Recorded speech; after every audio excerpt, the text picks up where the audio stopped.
नमस्कार दोस्तों, मैं बहादुर लोधी और स्वागत करता हूं आपका आपके ही अपने YouTube चैनल फ्री एजुकेशन में। और दोस्तों, आज के इस वीडियो में हम इस साल के करंट अफेयर्स के कुछ मोस्ट इंपोर्टेंट क्वेश्चन को डिस्कस करने वाले हैं। और दोस्तों, इस वीडियो लेक्चर में हमने जितने भी क्वेश्चन को ऐड किया है, सारे के सारे क्वेश्चन इंपॉर्टेंट और अच्छे लेवल के क्वेश्चन हैं। और दोस्तों, सभी क्वेश्चन को हम बिल्कुल डिटेल में विथ एक्स्ट्रा फैक्ट के साथ में डिस्कस करेंगे, इसलिए वीडियो को बिना स्किप किए लास्ट तक जरूर देखें। तो चलिए दोस्तों, शुरुआत कर लेते हैं नंबर फर्स्ट क्वेश्चन से। पहला हमारा क्वेश्चन है, पाकिस्तान के 23वें प्रधानमंत्री कौन बने हैं? दोस्तों, पाकिस्तान देश के और 23वें नंबर के प्रधानमंत्री जो हैं ये शाहबाज शरीफ बने हैं। सी ऑप्शन सही हो जाएगा। दोस्तों, इस क्वेश्चन से जुड़ी हुई सारी इन्फॉर्मेशन को हम डिस्कस कर लेते हैं। दोस्तों, पाकिस्तान की जो संसद है इसको क्या कहा जाता है? इसको नेशनल असेंबली कहा जाता है, ठीक है। और नेशनल असेंबली ने शाहबाज शरीफ को पाकिस्तान का नया 23वां प्रधानमंत्री चुन लिया है, ठीक है। और शाहबाज शरीफ ने किसको रिप्लेस किया है? तो इन्होंने इमरान खान का स्थान लिया है, ठीक है। और दोस्तों, शाहबाज शरीफ ये हैं कौन?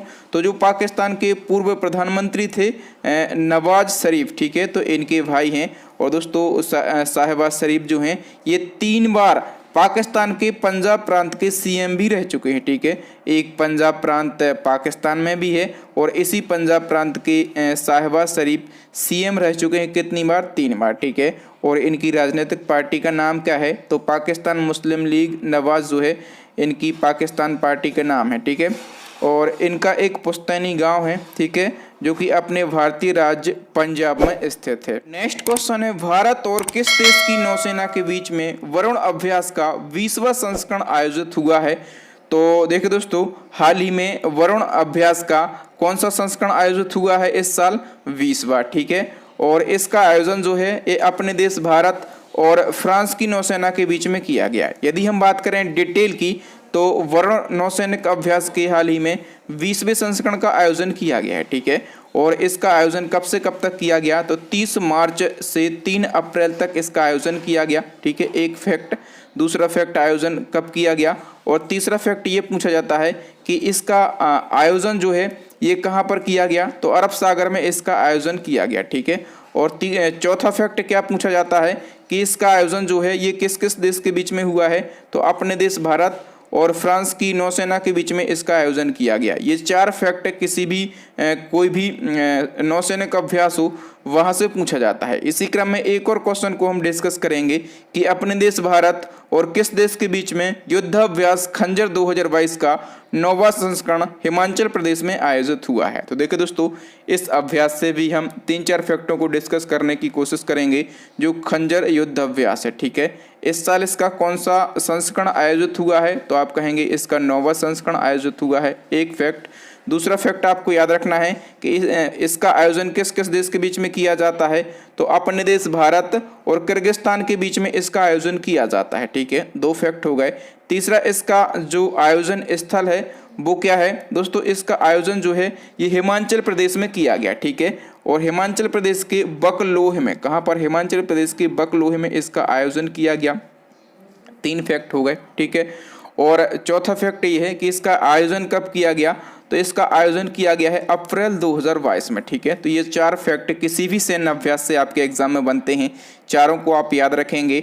नेक्स्ट वन की बात करें, और दोस्तों उससे पहले मैं आपको बता दूं कि जिस प्रकार से मैं डिटेल में आपको करंट अफेयर्स पढ़ाता हूं, यदि आपको डिटेल में हमारा करंट अफेयर्स पढ़ना है तो हमारी अपडेट ई बुक लॉन्च हो गई है करंट अफेयर्स की, ठीक है। तो यदि आपको डिटेल में करंट अफेयर्स पढ़ना है, आपके पास समय कम है, एग्जाम बहुत ही ज़्यादा पास में है, तो हमारी ई बुक को अभी के अभी बाय करके डाउनलोड कर सकते हैं। इस ई बुक की लिंक जो है आपको इसी वीडियो के डिस्क्रिप्शन में मिल जाएगी। ई बुक में आपको क्या क्या देखने के लिए मिलेगा? तो पूरे साल का टॉपिक वाइज करंट अफेयर्स आपको देखने के लिए मिल जाएगा, और जो इम्पोर्टेंट एमसीक्यू होते हैं डिटेल में वो मिल जाएंगे, ठीक है। केवल और केवल इम्पोर्टेंट करंट अफेयर्स को ही हम कवर करते हैं, क्योंकि कम से कम आप इतना तो पढ़ सकें जो पढ़ना ज़रूरी होता है। अब नेक्स्ट वन की हम बात करेंगे।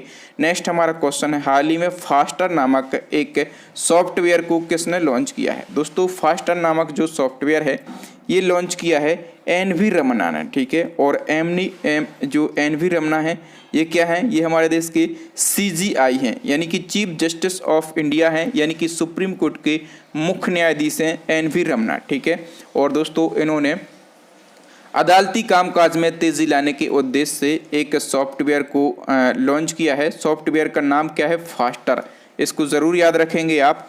नेक्स्ट क्वेश्चन है 45वीं वर्ल्ड ब्रिज चैंपियनशिप में पहली बार रजत पदक किस देश ने जीता है। दोस्तों हाल ही में 45वीं वर्ल्ड ब्रिज चैंपियनशिप हुई है, ठीक है। और इसमें पहली बार रजत यानी कि सिल्वर मेडल जीता है अपने देश भारत ने। बी ऑप्शन सही हो जाएगा। नेक्स्ट हमारा क्वेश्चन है दोस्तों, ऑस्ट्रेलियन ग्रांड प्रिक्स 2022 का खिताब किसने जीता है। दोस्तों ऑस्ट्रेलियन ग्रांड प्रिक्स 2022 का जो खिताब है ये किसने जीता है। दोस्तों ये जीता है चार्ल्स लेक्लर ने। तो इस क्वेश्चन का सी ऑप्शन सही हो जाएगा। दोस्तों डिटेल की यदि हम बात करें तो फॉर्मूला 1 ऑस्ट्रेलियन ग्रांड प्रिक्स 2022 का आयोजन किया गया है ऑस्ट्रेलिया के मेलबर्न शहर में, ठीक है। और इसका खिताब किसने जीता है, तो इसका खिताब जीता है चार्ल्स लेक्लर ने। ये जो चार्ल्स लेक्लर हैं ये फेरारी कार के ड्राइवर हैं और ये कहाँ से बिलोंग करते हैं, तो ये मोनाको से बिलोंग करते हैं। नेक्स्ट क्वेश्चन है अप्रैल 2022 को राष्ट्रीय बाघ संरक्षण प्राधिकरण की बैठक कहाँ आयोजित की गई है।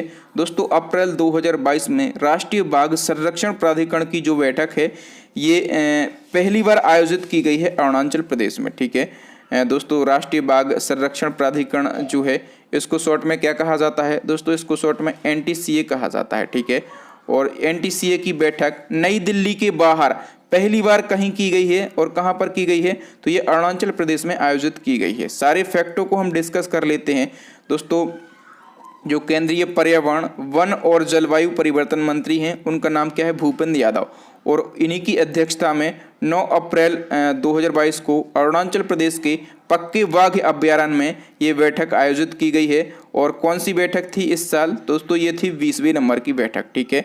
और दोस्तों NTCA के इतिहास में पहली बार नई दिल्ली के बाहर कहीं पर ये बैठक आयोजित की गई है, ठीक है। इसलिए क्वेश्चन इंपॉर्टेंट है, कहाँ पर बैठक हुई है, तो अरुणाचल प्रदेश के पक्के बाघ अभ्यारण्य में। और दोस्तों अरुणाचल प्रदेश में हम बात करें तो नामदाफा, पक्के और कमलांग 3 टाइगर रिजर्व हैं, ठीक है। और दोस्तों जो राष्ट्रीय बाघ संरक्षण प्राधिकरण है ये हर 4 साल में पूरे भारत में बाघों की गणना करता है, ठीक है। और यदि हम बात करें कि लास्ट टाइम ये गणना कब की गई थी, तो 2018 में पिछली जनगणना की गई थी बाघों की। और 2018 की जनगणना के अनुसार पूरे भारत में 2967 बाघ थे, ठीक है। और यदि हम बात करें कि हम अपने देश में बाघों की आबादी का परसेंटेज क्या है, तो 70% है, ठीक है। यदि हम राज्यों के क्रम में देखें तो मध्य प्रदेश में सबसे ज़्यादा बाघ थे। 2018 की जनगणना के अनुसार कितने बाघ थे, तो 526 बाघ थे, ठीक है। और उसके बाद में कौन सा राज्य था दूसरे नंबर पर, कर्नाटक। कर्नाटक में कितने बाघ थे, तो दोस्तों कर्नाटक में 524 बाघ थे, ठीक है। और सबसे ज़्यादा थे 526 कहाँ पर, मध्य प्रदेश में। ये जनगणना है 2018 की, हर 4 साल में जनगणना होती है। अभी 2022 में जो जनगणना होगी उसकी मैं अलग से एक वीडियो बना दूंगा।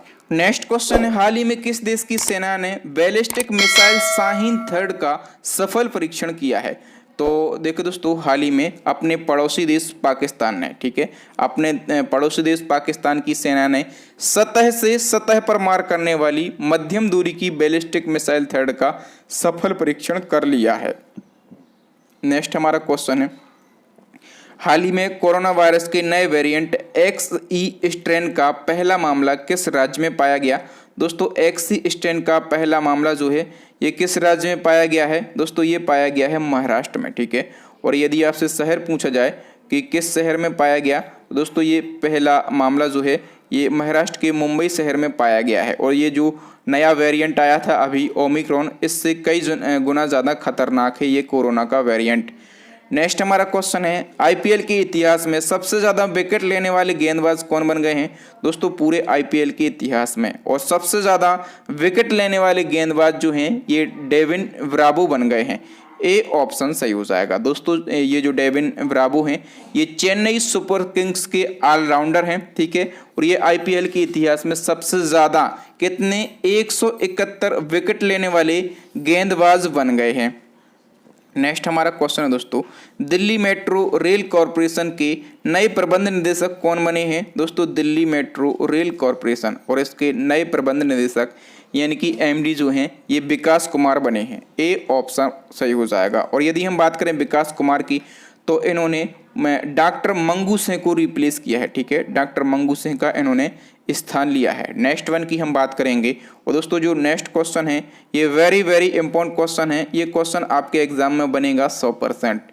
क्या है क्वेश्चन? पहला, लता दीनदयाल मंगेशकर पुरस्कार किसे दिया जाएगा? दोस्तों पहला लता दीनदयाल मंगेशकर पुरस्कार जो है ये माननीय प्रधानमंत्री नरेंद्र मोदी जी को दिया जाएगा। ठीक है, इसको विशेष तौर पर याद रखेंगे। तो ये क्वेश्चन इंपॉर्टेंट है, इसके सभी फैक्टों को हम डिस्कस कर लेते हैं। तो देखिए दोस्तों, लता मंगेशकर और उनके पिता दीननाथ मंगेशकर के सम्मान और स्मृति में लता दीननाथ मंगेशकर पुरस्कार की शुरुआत की गई है। और दोस्तों ये पुरस्कार जो हैं ये अब से हर साल दिए जाएंगे। ठीक है, हर साल ये दिए जाएंगे। किन व्यक्तियों को दिया जाएगा? जिन्होंने राष्ट्र और राष्ट्र के लोगों के लिए बहुत ही अच्छा काम किया हो। ठीक है, तो उनके लिए ये पुरस्कार दिया जाएगा। और इस पुरस्कार के लिए सबसे पहले किसको नामित किया गया है? तो प्रधानमंत्री मोदी जी को ये सबसे पहले पुरस्कार दिया जाएगा। इस पुरस्कार का समारोह जो है ये 24 अप्रैल को है। ठीक है, और मुंबई के षणमुखम हॉल में इसका आयोजन किया जाएगा। पहला पुरस्कार मोदी जी को दिया जाएगा। मोदी जी के साथ में कुछ और लोगों को भी ये पुरस्कार दिए जाएंगे। उनका नाम भी आपको याद रखना है, क्योंकि एग्जामिनर यदि फंसाएगा तो मोदी जी का नाम तो भैया सभी को पता है, लेकिन इनके नाम आप याद रख लो। गायक राहुल देशपांडे, अभिनेत्री आशा पारेख, अभिनेता जैकी श्रॉफ और एक ट्रस्ट भी है। ठीक है, ट्रस्ट का नाम क्या है? Nutan Mumbai tiffin box supplier charity trust. ठीक है, तो इनको ये पुरस्कार दिया जाएगा। पुरस्कार का नाम क्या है?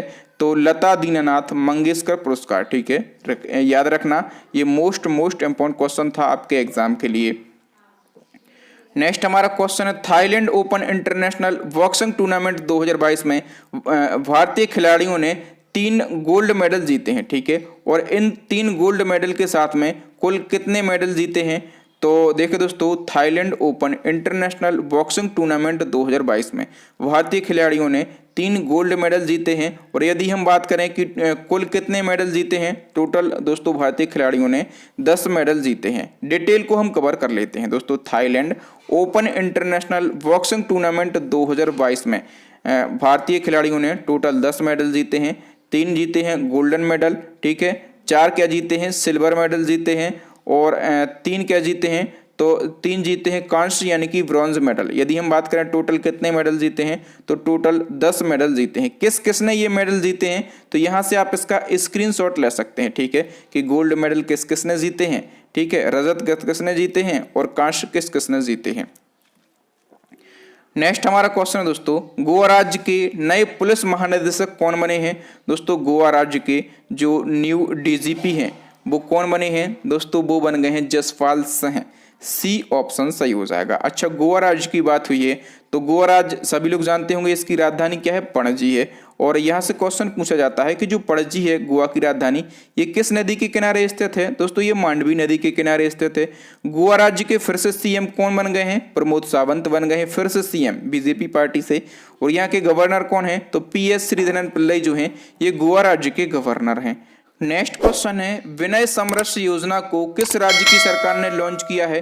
दोस्तों विनय समरस योजना को शुरू किया है कर्नाटक राज्य ने। ठीक है, डिटेल की यदि हम बात करेंगे दोस्तों, कर्नाटक राज्य की सरकार ने छुआछूत को मिटाने के लिए एक विनय नाम के दलित लड़के के नाम पर विनय समरस योजना को शुरू किया है। ठीक है, और दोस्तों ये योजना किसने शुरू की है? कर्नाटका ने। यहाँ की राजधानी बेंगलुरु है। यहाँ के सीएम है बसवराज मुंबई। और यहाँ के गवर्नर कौन है? तो थावरचंद्र गहलोत जो हैं ये कर्नाटक के गवर्नर हैं।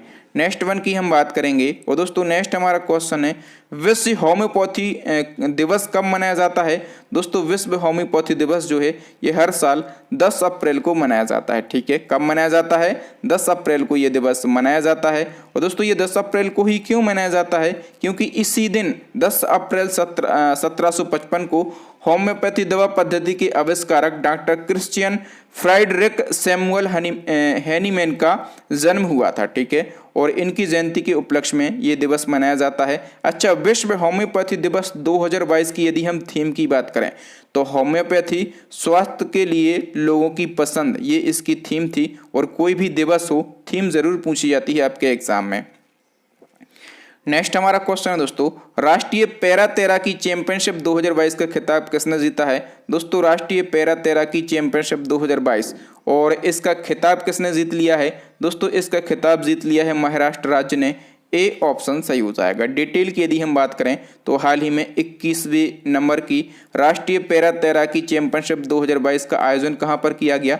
तो राजस्थान के उदयपुर में। आयोजन स्थल कोई भी प्रतियोगिता हो ये जरूर पूछा जाता है। आयोजन किया गया है इसका राजस्थान के उदयपुर में। ठीक है, और इस प्रतियोगिता में महाराष्ट्र ने 386 अंकों के साथ में पहला स्थान हासिल किया है। ठीक है, और कर्नाटक ने 317 अंकों के साथ में दूसरा स्थान हासिल किया है।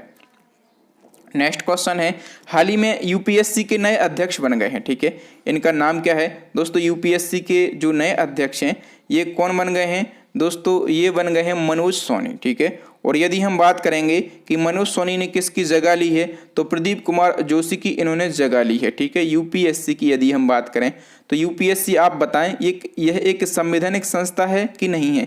दोस्तों, यूपीएससी जो है यह एक संवैधानिक संस्था है। संवैधानिक संस्था है इसका मतलब ये है कि इसका कहीं ना कहीं संविधान में उल्लेख किया गया है। तो यूपीएससी का संविधान में उल्लेख कहां पर किया गया है? अनुच्छेद 315 में इसका उल्लेख किया गया है। ओके, और यूपीएससी का फुल फॉर्म क्या होता है? तो यूनियन पब्लिक सर्विस कमीशन इसका फुल फॉर्म होता है। हिंदी में इसको क्या कहा जाता है? तो संघ लोक सेवा आयोग इसको हिंदी में कहा जाता है। इसकी स्थापना हुई थी 1926 में और इसका जो हेडक्वार्टर है ये न्यू दिल्ली के अंदर स्थित है। ओके, ये एडिशनल इन्फॉर्मेशन आपके लिए बहुत ही ज़्यादा ज़रूरी होती है। नेक्स्ट वन की यदि हम बात करेंगे और दोस्तों नेक्स्ट क्वेश्चन भी मोस्ट इंपॉर्टेंट क्वेश्चन है, पहली हिंदी लेखिका जिनका उपन्यास बुकर प्राइज के लिए शॉर्ट लिस्टेड हुआ है। दोस्तों, पहली हिंदी लेखिका कौन है जिनका उपन्यास बुकर प्राइज के लिए शॉर्ट लिस्टेड हुआ है? उन लेखिका का नाम है गीतांजलि श्री। बी ऑप्शन सही हो जाएगा। इस क्वेश्चन को हम आगे डिटेल में समझने की कोशिश करेंगे। दोस्तों, इसी क्रम में एक और क्वेश्चन है, बुकर प्राइज 2022 के लिए शॉर्ट लिस्ट होने वाले पहले हिंदी उपन्यास के ट्रांसलेटेड वर्जन का नाम क्या है? अच्छा, जो बुकर प्राइज 2022 के लिए जो उपन्यास शॉर्ट लिस्ट हुआ है, ठीक है, तो उसका नाम नहीं पूछा है, उस उपन्यास के ट्रांसलेटेड वर्जन का नाम पूछा गया है। तो ट्रांसलेटेड वर्जन का नाम सबसे पहले आप जान लो क्या है? टॉम्ब ऑफ सेंट इसका नाम है। ठीक है, अब हम पूरी डिटेल को कवर कर लेते हैं। तो देखिए दोस्तों, बुकर प्राइज 2022 के लिए शॉर्ट लिस्टेड होने वाले हिंदी उपन्यास का नाम क्या है? दोस्तों, उसका नाम है रेत का मकबरा। क्या नाम है? रेत का मकबरा। और ये उपन्यास किसके द्वारा लिखा गया? तो ये उपन्यास लिखा गया है गीतांजलि श्री के द्वारा। एक एक फैक्ट जो है ये मोस्ट इंपॉर्टेंट फैक्ट है। अच्छा, इसके ट्रांसलेटेड वर्जन का नाम क्या है? इसके ट्रांसलेटेड वर्जन का नाम है टॉम्ब ऑफ सेंड। और इसका इंग्लिश में ट्रांसलेशन किया किसने है? दोस्तों, डेजी रॉकवेल ने इसका इंग्लिश में ट्रांसलेशन किया है। चारों के चारों फैक्ट जो हैं ये पत्थर हैं। ठीक है, ये आपके एग्जाम में जरूर पूछे जाएंगे, देख लेना, कहीं ना कहीं ये क्वेश्चन आपके एग्जाम में छपा मिलेगा। नेक्स्ट वन की हम बात करेंगे, राष्ट्रपति रामनाथ कोविंद ने किस राज्य में माधवपुर मेले का उद्घाटन किया है? दोस्तों, माधवपुर मेले का उद्घाटन किसने किया है? तो राष्ट्रपति रामनाथ कोविंद जी ने इसका उद्घाटन किया है। इसका उद्घाटन किस राज्य में किया गया है? दोस्तों, गुजरात में इसका उद्घाटन किया गया है। डी ऑप्शन सही हो जाएगा। डिटेल की बात करें, राष्ट्रपति रामनाथ कोविंद ने गुजरात के पोरबंदर में माधवपुर मेले का उद्घाटन किया है। ये मेला 5 दिन का होता है। भगवान कृष्ण और रुक्मिणी के पवित्र मिलन का जश्न मनाने के लिए हर साल 2018 से संस्कृति मंत्रालय के सहयोग से गुजरात सरकार द्वारा माधवपुर घेड़ मेला का आयोजन किया जा रहा है। कब से? 2018 से। नेक्स्ट हमारा क्वेश्चन है, बिहार के खादी और हस्तशिल्प के नए ब्रांड एम्बेसडर कौन बने हैं? दोस्तों, बिहार के खादी और हस्तशिल्प के जो ब्रांड एम्बेसडर हैं ये बन गए हैं मनोज तिवारी। और मनोज तिवारी आप लोग जानते होंगे ये कौन हैं? तो ये फेमस एक्टर यानी कि अभिनेता हैं। नेक्स्ट हमारा क्वेश्चन है, उत्तराखंड के मुख्यमंत्री पुष्कर सिंह धामी ने उत्तराखंड को भ्रष्टाचार मुक्त बनाने के लिए कौन सा ऐप लॉन्च किया है। आप लोग जानते होंगे जो पुष्कर सिंह धामी हैं, जो अभी विधानसभा के चुनाव हुए थे उत्तराखंड में, यहाँ पर ये अपनी विधानसभा से चुनाव हार गए, लेकिन इनको फिर भी सीएम बना दिया गया। तो अब 6 माह के अंदर एक किसी न किसी सीट पर उपचुनाव करवाना पड़ेगा और इनको विधायक बन के दिखाना होगा, ठीक है, तभी ये 6 माह के बाद भी सीएम बने रह सकते हैं, ठीक है। लेकिन अभी 6 माह के लिए तो ये सीएम है, यदि ये चुनाव जीत जाते हैं तो ये आगे भी सीएम बने रहेंगे और ये चुनाव जीत ही जाएंगे। राजनीति है, इस प्रकार से चुनाव जिता लिया जाता है, पूरा राज्य उस सीट पे दम लगाएगा, ठीक है। अच्छा छोड़ो, इन्होंने उत्तराखंड में भ्रष्टाचार मुक्त बनाने के लिए एक ऐप भी लॉन्च किया है। आप सीएम बने हैं तो कुछ अच्छे काम तो करने पड़ेंगे, ठीक है। तो उस ऐप का नाम क्या है दोस्तों? उस ऐप का नाम है भ्रष्टाचार मुक्त उत्तराखंड ऐप 1064, ठीक है। इस ऐप का नाम आप जरूर याद रखेंगे क्योंकि पुष्कर सिंह धामी जो हैं ये चर्चाओं में रहे हैं इलेक्शन हारने के बाद। नेक्स्ट हमारा क्वेश्चन है, वित्त वर्ष 2021-22 में भारत का सबसे अधिक सब्जी उत्पादन करने वाला राज्य कौन सा बना है? दोस्तों वित्तीय वर्ष 2021-22 में भारत का सबसे अधिक सब्जी का उत्पादन करने वाला जो राज्य है ये बन गया है उत्तर प्रदेश। सी ऑप्शन सही हो जाएगा। नेक्स्ट वन की हम बात करेंगे और नेक्स्ट हमारा क्वेश्चन है, कैदियों के लिए व्यक्तिगत ऋण यानी कि पर्सनल लोन देने वाला भारत का पहला राज्य कौन बना है? तो देखिए दोस्तों, जो जेल में कैदी बंद होते हैं उनके लिए पर्सनल लोन, और पर्सनल लोन भी कितना? तो 50,000 का, ठीक है। 50,000 का पर्सनल लोन देने की योजना शुरू करने वाला भारत का पहला राज्य बन गया है कौन सा? महाराष्ट्र। ए ऑप्शन सही हो जाएगा। अच्छा, ये लोन क्यों दिया जा रहा है? क्योंकि जो कैदी है, ठीक है, वो अपने वकील की जो फी होती है उसको पे कर सकता है, ठीक है, और जो उस कैदी के परिजन होते हैं, बाल बच्चे होते हैं, घरवाली होती है, उनका पालन पोषण भी कर सकता है और वहीं के वहीं जेल में भी काम होते हैं, ठीक है, तो जेल में काम करके इस लोन को पे कर सकता है वो कैदी। तो एक प्रकार से ये अच्छी योजना भी है, ठीक है दोस्तों। यहाँ पर हमने 25 क्वेश्चन को डिस्कस कर लिया है और सभी क्वेश्चन को बिल्कुल डिटेल में और सरल भाषा से समझाने का मैंने प्रयास किया है ताकि आपको क्वेश्चन रटने की ज़रूरत ना पड़े। और यदि इसी प्रकार से सरल भाषा में और महत्वपूर्ण कंटेंट आप पढ़ना चाहते हैं तो हमारी ई बुक को आप ज़रूर डाउनलोड कर लें, ठीक है। ई बुक की लिंक जो है इसी वीडियो के डिस्क्रिप्शन में आपको मिल जाएगी। अब नेक्स्ट एंड लास्ट क्वेश्चन आपके लिए चैलेंजिंग क्वेश्चन है, इसका आंसर आपको कमेंट सेक्शन में कमेंट करके बताना है। जो हाल ही में मैंने पुरस्कार और सम्मान पढ़ाए हैं वहां से मैंने इस क्वेश्चन को लिया है, ठीक है। क्वेश्चन क्या है? नेताजी पुरस्कार 2022 किससे प्रदान किया गया है? यदि आपको पता है तो 4 ऑप्शन भी दिए गए हैं, ठीक है। अच्छा, मैंने उनका फोटो भी लगा दिया है। एक और बात, जिनको यह सम्मान दिया गया है उनके बारे में 2 बातें जरूर लिखें, ठीक है। लिखने के अपने अलग फायदे होते हैं। यदि आप लिखते हैं कहीं ना कहीं वो फैक्ट जो मैं आपसे पूछ रहा हूं